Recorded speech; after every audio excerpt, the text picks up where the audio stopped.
భాగ్యశ్రీ మాట్లాడినట్లు సమాజంలో యూత్ కి రాజకీయాల అవకాశాలు లేవు, అసలు ప్రోత్సాహం కూడా లేదు. ఈ విధంగా ఏదైతే 50% అవినీతి జరిగిందో, ఎంత జరిగినా కూడా ఆ డబ్బంతా స్విస్ బ్యాంక్ లో ఏదైతే ఉందో అది తిరిగి తీసుకొని రావాలి. అది తిరిగి తీసుకొచ్చి మళ్ళీ అభివృద్ధి చేయాలి, మళ్ళీ పరిశ్రమలు పెట్టాలి. ఈయన చెప్పినట్లు ఈ అవినీతిని అంతం చేయాలంటే యూత్ ముందుకు రావాలి. మనం 40% కాదు ఓటర్స్, మన చుట్టూ వాళ్ళని ఇన్ఫ్లుయెన్స్ చేయాలి. ఇందాక భాగ్యశ్రీ చెప్పేలాగా డిబేట్ ఒక అనంతపూర్ లో చిన్న పల్లెలో జరిగింది, ఉరవకొండలో. వాళ్ళకు మీలాగా ఇంత ఫ్యాన్సీ హాల్స్ లేవు, మీటింగ్ హాల్స్ లేవు, చైర్స్ లేవు, సోఫాస్ లేవు. చిన్న చెట్టు కింద జరిగింది 400 మందితోటి. ఒక అమ్మాయి లేసి ఆ అబ్బాయి లాగా చెప్పాడు. ఇందాక నా అమ్మాయి చెప్పినట్టే చెప్పింది, మా ఇంట్లో మా తల్లిదండ్రులు చదువు సంఖ్యలు లేవు, వాళ్ళు లేబర్ చేసుకుంటారు, వాళ్ళు డబ్బులు తీసుకొని ఓటేసేస్తారు, నన్ను అదే విధంగా చేపిస్తారు, నేను వాళ్ళని మార్చలేను అని చెప్పింది. అలాగే డిబేట్ జరుగుతుంటే ఒక అమ్మాయి వేసింది, ఇందాక మీలో ఒక్కడు ఇక్కడికి వచ్చి అన్నాడు, ఈ ప్రపంచాన్ని మార్చడానికి సమాజం అంతా అవసరం లేదు సార్, యూత్ మొత్తం అవసరం లేదు సార్, ఒక్కడు మార్చొచ్చు అన్నాడు. కరెక్ట్ గా చెప్పాడు ఇందాక.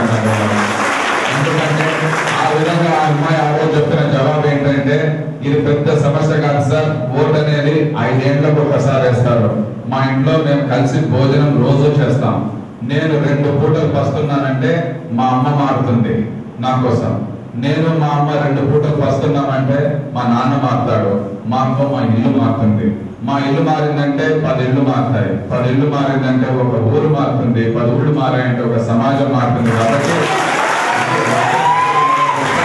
దీనికోసం నేను డైరెక్ట్ గా ప్రధానమంత్రి కావాల్సిన లేదు, కానీ ఇటువంటి భాగ్యశ్రీ లాంటి వాళ్ళని కూడా మీరందరూ సమాజంలో ఎంకరేజ్ చేయాలి.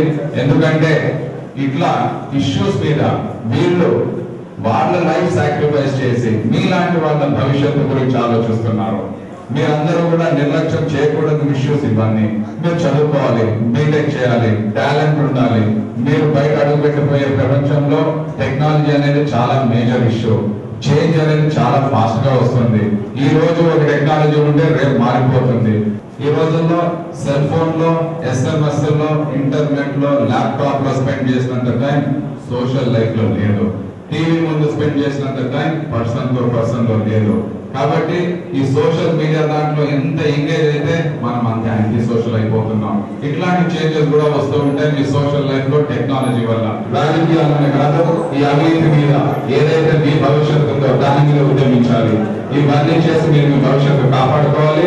మీరందరూ భవిష్యత్తులో ముందుకెళ్ళి మంచి ఉద్యోగాలు కానీ, వృత్తులు కానీ, వ్యాపారాలు కానీ, కెరియర్స్ కానీ, సర్వీస్ కానీ, పాలిటిక్స్ కానీ చేసి మీ కాలేజ్ కి, మీ ఫ్యాకల్టీకి, మీ జిల్లాకి, రాష్ట్రానికి, దేశానికి కీర్తి ప్రతిష్టలు తెచ్చి దేశానికి అభివృద్ధి చేస్తారని భావిస్తూ మీ అందరికీ సక్సెస్ వస్తుందని దేవుడిని ప్రార్థిస్తూ మీ అందరికీ బెస్ట్ విషెస్ చెప్తూ గుడ్ బై అండ్ జై హింద్. యువపథం అనే కార్యక్రమము మేము నవంబర్ 18న స్టార్ట్ చేసాం అనంతపూర్ జిల్లాలో. ఆ తర్వాత ఇప్పుడు 16 రోజులైంది కంటిన్యూస్గా. అనంతపూర్ అండ్ చిత్తూరు జిల్లా ఈ రోజు అయిపోతుంది. ఇప్పటి వరకు ఒక 30 కార్యక్రమాలు చేశాము.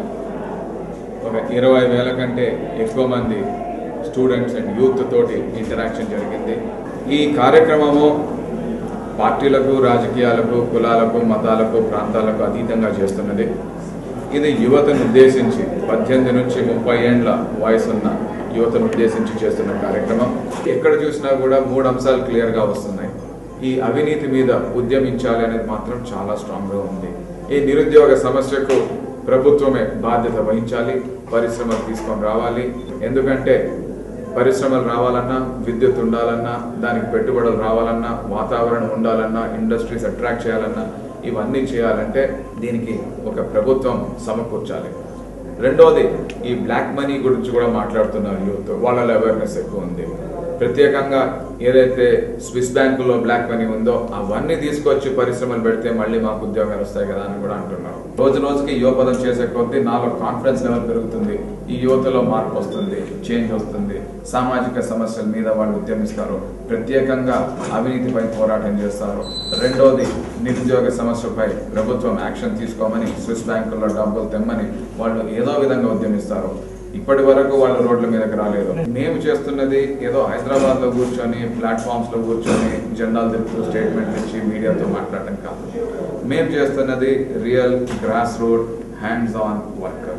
మేము డైరెక్ట్గా యూత్లోకి వెళ్ళి ఇంటరాక్ట్ చేసి వాళ్ళతో డిబేట్ జరిపించి వాళ్ళల్లో ఒక థింకింగ్ కెపాసిటీ తీసుకొస్తున్నాము.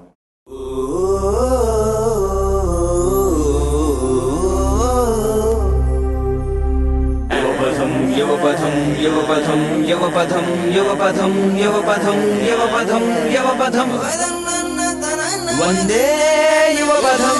కోరికలే గుర్రాలు గుర్రాలు ఇది పాత మాట, కోరికలే ఫ్లైట్లు రాకెట్లు ఇది కొత్త మాట. ఖర్చు తడిసి మోపడవుతుంది మామల కర్లో పెట్టు నీ మనసుని. జోకర్ అవుతావు సుమా credit cards debit cards costly life mostly knife బామా.